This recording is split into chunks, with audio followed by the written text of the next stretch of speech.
ಓಂ ಶ್ರೀ ಗುರು ಬಸವಲಿಂಗಾಯ ನಮಃ.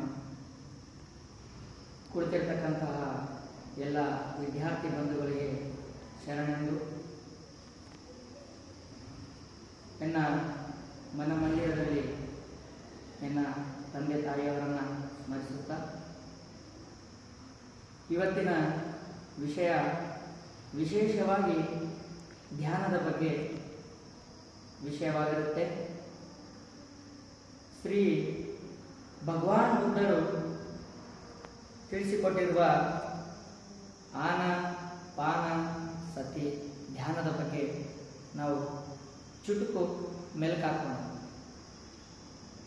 ವಿಷಯ ಏನಪ್ಪ ಅಂತಂದರೆ ಧ್ಯಾನ. ಮನುಷ್ಯನಿಗೆ ಆಧ್ಯಾತ್ಮಿಕ ಒಲವು ಬಹಳ ಬೇಕು. ಮಾನವನು ಮಾಧವನಾಗುವ ಕುರಿತು ಮಾನವ ಮಾಧವ ಯಾವ ರೀತಿ ಆಗುತ್ತಾನಂತಂದರೆ ಅಂತರಂಗದ ಬಗ್ಗೆ ಅವನು ಮೊದಲು ಅವಲೋಕಿಸಬೇಕು. ಅಂದರೆ ಅಂತರಂಗವನ್ನು ಶುದ್ಧಿ ಮಾಡಿಕೊಳ್ಳಬೇಕು. ನಂತರ ಬಹಿರಂಗವು ಅವನಿಗೆ ಕಾಣತಕ್ಕಂಥದ್ದೆಲ್ಲವೂ ಕೂಡ ಶುದ್ಧಿಯಾಗೇ ಕಾಣುತ್ತದೆ. ಮನುಷ್ಯ ಯಾವುದೇ ಕಾರ್ಯವನ್ನು ಮಾಡಲು ಒಳ್ಳೆಯದೇ ಬಯಸಬೇಕು, ಒಳ್ಳೆಯದನ್ನೇ ಮಾಡಬೇಕು.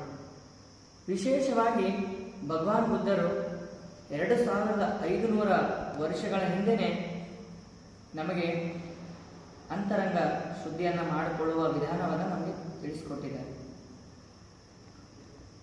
ಆನ ಪಾನ ಸತಿ ಧ್ಯಾನ ಅಂದರೆ ನಮ್ಮಲ್ಲಿ ಪ್ರತಿನಿತ್ಯ ನಡೆಯುತ್ತಿರುವ ಸರಳ ಸುಮಧುರ ಉಸಿರಾಟದ ಮೇಲೆ ಮಾತ್ರ ನಮ್ಮ ಗಮನ. ಆನ ಪಾನ ಸತಿ ಅಂದರೆ ಒಳಹೋಗುವ ಉಸಿರು ಮತ್ತು ಹೊರಬರುವ ಉಸಿರು, ಅದರ ಮೇಲೆ ಮಾತ್ರ ನಮ್ಮ ಗಮನ. ಆನ ಅಂದರೆ ಒಳಹೋಗುವ ಉಸಿರು, ಪಾನ ಅಂದರೆ ಹೊರಬರುವ ಉಸಿರು, ಸತಿ ಅಂದರೆ ಒಂದೇ ಕಡೆ ನಿರ್ದಿಷ್ಟವಾಗಿ ಕೂಡಿಕೊಂಡಿರುವುದು. ಇವೆರಡರ ಮಧ್ಯೆ ನಾವು ಏನಿರ್ತೀವಲ್ವ ಅದುವೇ ಧ್ಯಾನ ಧ್ಯಾನ ಧ್ಯಾನ. ಬಂಧುಗಳೇ, ನಾವು ಧ್ಯಾನವನ್ನು ಮಾಡಲಿಕ್ಕೆ ಹಲವಾರು ವಿಧಾನಗಳಿವೆ. ಹಲವಾರು ರೀತಿಯ ವಿಶೇಷವಾಗಿ ಯೋಗ ಧ್ಯಾನದ ಅಭ್ಯಾಸಗಳನ್ನು ನಾವು ನೋಡುತ್ತೇವೆ.